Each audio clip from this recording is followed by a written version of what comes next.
4 dari 91 calon jemaah haji asal Kabupaten Ogan Ilir menunda keberangkatan pada musim haji tahun 2022 ini. Penundaan 4 calon jemaah haji tersebut dikarenakan 2 orang menunggu suami, 1 orang akan mengikuti ujian di Universitas Kairo, dan 1 orang belum cukup umur. Kepala Seksi Penyelenggaraan Haji dan Umroh Kementerian Agama Kabupaten Ogan Ilir Haji Nelson kepada wartawan Senin 23 Mei mengaku sudah memverifikasi untuk memperjelas jemaah yang berangkat. Menurut Nelson, sampai saat ini kuota haji untuk Kabupaten Ogan Ilir hanya 89 orang jemaah. Pada musim haji tahun ini, Ogan Ilir masuk dalam gelombang kedua yang akan dimulai pada 19 Juni mendatang. Sedangkan gelombang pertama dari provinsi lain masuk asrama mulai 3 Juni.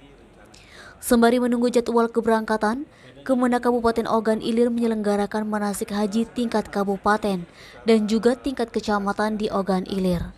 Manasik haji tahun ini lebih didominasi tentang kesehatan para jemaah.